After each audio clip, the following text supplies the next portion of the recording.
Welcome to CZMA classes. आइए start करते हैं भारत के भूगोल में अगला भाग। अभी तक हम लोगों ने 13 भाग कर लिए हैं। आज हम लोग स्टार्ट करने जा रहे हैं वनस्पति को। तो वनस्पति से हम लोग स्टार्ट करेंगे। वनस्पति से ऐसे पौधों जैसे वृक्ष, झाड़ी, घास, बेल एवं लताएं की जातियों के समुच्चय से है जो एक निश्चित वातावरण में पाए जाते हैं। इसके अंतर्गत केवल उन्हीं को शामिल किया जाता है जो जंगली अवस्था में उगते एवं बढ़ते हैं। इसे अछत वनस्पति भी कहते हैं। अगला पॉइंट है पादपाश्रम विज्ञानियों द्वारा भारतीय वनस्पतियों को कितने वर्गों में बांटा गया है? तो दो, एक देशज और दूसरा है विदेशज। अगला पॉइंट है भारत की प्राकृतिक वनस्पति की प्रादेशिक विशेषताओं के बारे में प्रथम प्रमाणिक जानकारी किसने दी? हुकर एवं थॉमसन ने 1855 में। अगला पॉइंट है सीबी क्लार्क द्वारा भारतीय क्षेत्र को कितने पादपीय प्रदेशों में विभाजित किया गया? तो 6। कौन कौन है? हिमालय प्रदेश, शुष्क प्रदेश, मालाबार प्रदेश, कोरोमंडल, गंगा का मैदान, असम प्रदेश। अगला पॉइंट है डी चटर्जी द्वारा भारत के विभिन्न भागों में देशज पादप जातियों के आधार पर कितने पादपीय प्रदेशों में विभाजित किया गया? तो 8। पूर्वी हिमालय, पश्चिमी हिमालय, असम प्रदेश, गंगा मैदान, सिंधु मैदान, दक्कन प्रदेश, मालाबार प्रदेश, अंडमान और निकोबार प्रदेश। प्रशासन की दृष्टि से ब्रिटिश काल में भारत के वनों का वर्गीकरण 3 प्रकार से किया गया था: सुरक्षित वन, संरक्षित वन और अवर्गीकृत वन। अगला पॉइंट है स्वतंत्रता के बाद देश में वनों को उनके स्वामित्व, प्रशासन एवं प्रबंधन की दृष्टि से कितने वर्गों में बांटा गया? 3। कौन कौन है? राजकीय वन है, सामुदायिक वन है और निजी वन है। डडले स्टैम्प ने वर्षा के आधार पर भारत की वनस्पतियों को कितने वर्गों में बांटा है? तो 4। कौन कौन है? तो पहला आप जानते हैं सदाहरित वन जो 200 सेंटीमीटर से अधिक वर्षा होती है, आर्द्र प्रकार के हैं। और दूसरे हैं मानसून वन, 100 से 200 सेंटीमीटर वार्षिक वर्षा वालों को मानसून वन में। मंडल इसका क्या है? उपाद्र है। शुष्क वन जहाँ 50 से 100 सेंटीमीटर वर्षा, मंडल भी इसका शुष्क है। अगला है मरुस्थली वन जहाँ 50 से भी कम होती हैं, इनको अति शुष्क में रखा जाता है, जैसे हमारा पश्चिमी राजस्थान हो गया, लद्दाख का इलाका हो गया। किन वनों की शुद्ध प्राथमिक उत्पादकता सर्वाधिक होती है? तो उष्णकटिबंधीय वन की। उष्णकटिबंधीय सदाबहार वन किस क्षेत्र में पाए जाते हैं? तो पश्चिमी घाट के पश्चिमी ढाल पर। बहुत इंपॉर्टेंट है, पश्चिमी घाट के पश्चिमी ढाल पर, केरल, कर्नाटक, उत्तर पूर्वी क्षेत्र की पहाड़ियाँ, अंडमान निकोबार द्वीप समूह। अगला पॉइंट है किस प्रकार के वन की लकड़ियाँ कठोर और कम वाणिज्यिक महत्व की होती है? तो उष्णकटिबंधीय सदाबहार वन की। अगला है अर्ध सदाबहार वन किस क्षेत्र में पाए जाते हैं? तो अंडमान निकोबार, सह्याद्री एवं मेघालय के पठार। उष्णकटिबंधीय सदाबहार वनस्पति 250 सेंटीमीटर से अधिक वार्षिक वर्षा होती है। इसके वृक्ष हैं आबनूस, एबोनी इसको कहा जाता है, महोगनी, रोजवुड, रबड़, सिनकोना, बांस, बेंत। अंडमान निकोबार का 95% इन्हीं वनों से ढका हुआ है। अर्ध सदाबहार वनस्पति क्या है? 200 से 250 सेंटीमीटर तक वर्षा, साइडर, होलक, कैल ये यहाँ पाए जाते हैं। अगली है उष्णकटिबंधीय आर्द्र पर्णपाती वनस्पति, 100 से 200 सेंटीमीटर तक वर्षा है। इसमें कौन कौन है? वृक्ष सागमान है, टीक, साल, शीशम, चंदन, अर्जुन, सहतूत। सागमान, टीक, साल, शीशम याद रखना पड़ेगा। पर्णपाती हैं, आर्द्र पर्णपाती हैं, यानी कि अपनी पत्तियां गिराते हैं। अगला है शुष्क पर्णपाती वनस्पति या उष्णकटिबंधीय सवाना, 70 से 100 सेंटीमीटर तक वर्षा। इसमें तेंदू है, पलास है, अमलतास है, बेल है, खैर है। तो तेंदू आपका शुष्क पर्णपाती वनस्पति है, याद रखना पड़ेगा हम सबको। अगला है शुष्क कटीली वनस्पति, यहाँ 70 सेंटीमीटर से कम वर्षा होती है, जहाँ नीम, खजूर, बबूल आदि हो जाते हैं। अगली है सवाना वनस्पति, जहाँ 40 से 60 सेंटीमीटर तक वर्षा, छोटे वृक्ष एवं घास होती है। मरुस्थलीय वनस्पति में 50 सेंटीमीटर से कम वर्षा, इसमें पेड़ है, अकासिया है और नागफनी है। अगला पॉइंट है स्थानांतरित कृषि के कारण कौन सा वन सर्वाधिक प्रभावित हुआ है, तो अर्ध सदाबहार वन। अगला है वाणिज्यिक महत्व की लकड़ियाँ किस वन में अधिक प्राप्त होती है, उष्णकटिबंधीय आर्द्र पर्णपाती वन में। अगला है कत्था बनाने हेतु किस लकड़ी का प्रयोग होता है, तो खैर। भारत में किस प्रकार का वन सर्वाधिक बृहत क्षेत्र में पाया जाता है, उष्णकटिबंधीय आर्द्र पर्णपाती वन। तो सबसे बड़ा क्षेत्र है इसी का उष्णकटिबंधीय आर्द्र पर्णपाती वन। अगला पॉइंट है सागौन व साल किस वन के उत्पाद हैं, तो उष्णकटिबंधीय आर्द्र पर्णपाती वन के। भोजपत्र वृक्ष कहाँ पाया जाता है, तो हिमालय क्षेत्र में 4500 मीटर की ऊंचाई तक पाया जाता है भोजपत्र वृक्ष। पश्चिमी हिमालय की शीतोष्ण पीठी में किस वृक्ष की बहुल्यता है, तो देवदार की। जंगल की आग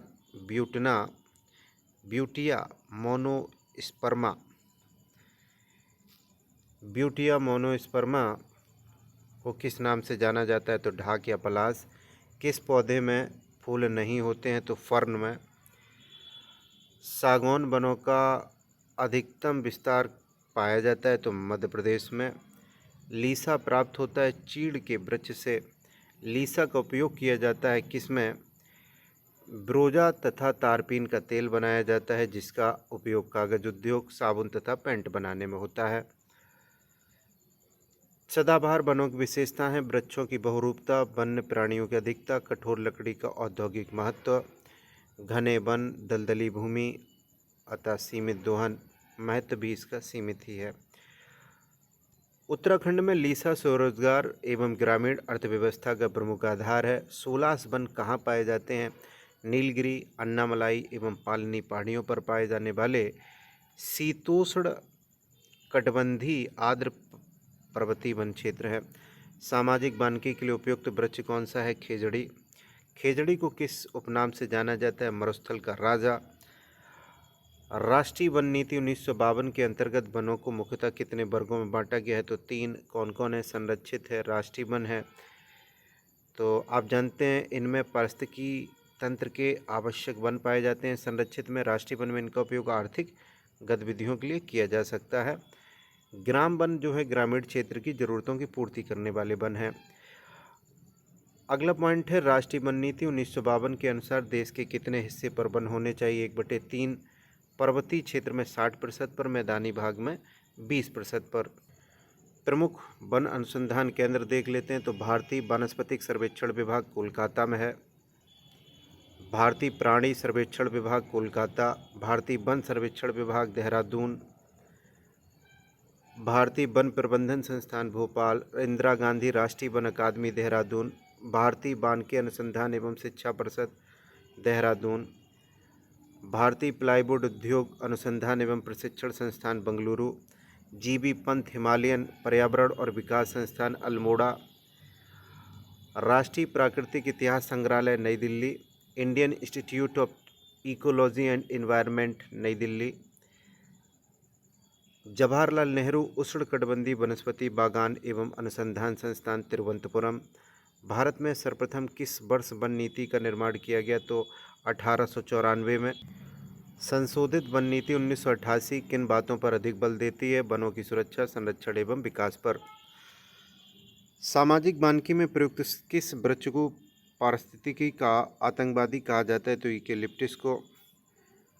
सामाजिक वानिकी जो केंद्र नियोजित कार्यक्रम है को वित्त एवं तकनीकी सहयोग कहाँ से प्राप्त होता है, तो विश्व बैंक और कनाडा तथा स्वीडन से। देश का पहला प्राइवेट बायोडाइवर्सिटी पार्क कहाँ खोला गया, तो अनाईकुटी कोयम्बटूर में। एशिया का सबसे बड़ा ट्यूलिप उद्यान कहाँ स्थित है, सिराजबाग डल झील कश्मीर में। देश का प्रथम वानिकी एवं बागवानी विश्वविद्यालय स्थापित किया गया है, तो रानी चौड़ी उत्तराखंड में। वन महोत्सव कब से मनाया जा रहा है, तो वर्ष 1950 से। उस समय के कृषि मंत्री जो थे KM मुंशी के समय से। वन महोत्सव सप्ताह प्रतिवर्ष 1 से 7 जुलाई। काष्ठकला प्रशिक्षण केंद्र की स्थापना कब और कहाँ की गई, तो 1965 देहरादून में।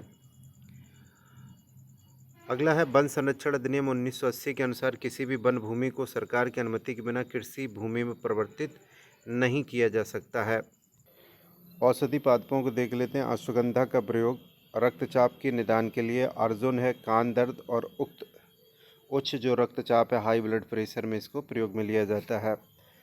जामुन है वायुसारी, मूत्रवर्धक है, मधुमेह के इलाज में, डायबिटीज़ के पेशेंटों के लिए। बबूल जो है आँखों के इलाज में। नीम है जैव और जीवाणु प्रतिरोधक है। तुलसी जुकाम और खांसी की दवा में। कचनार जो है फोड़ा, अल्सर व दमा रोग में।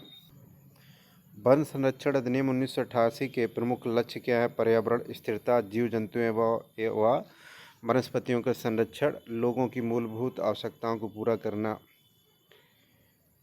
एबोनी वृक्ष कहाँ पाए जाते हैं एवं इनका उपयोग? तो कर्नाटक, कोयम्बटूर, मालाबार, त्रावणकोर में पाए जाते हैं तथा सजावटी नक्काशी, तख्ते एवं संगीत वाद्यों को बनाने में इसका उपयोग किया जाता है।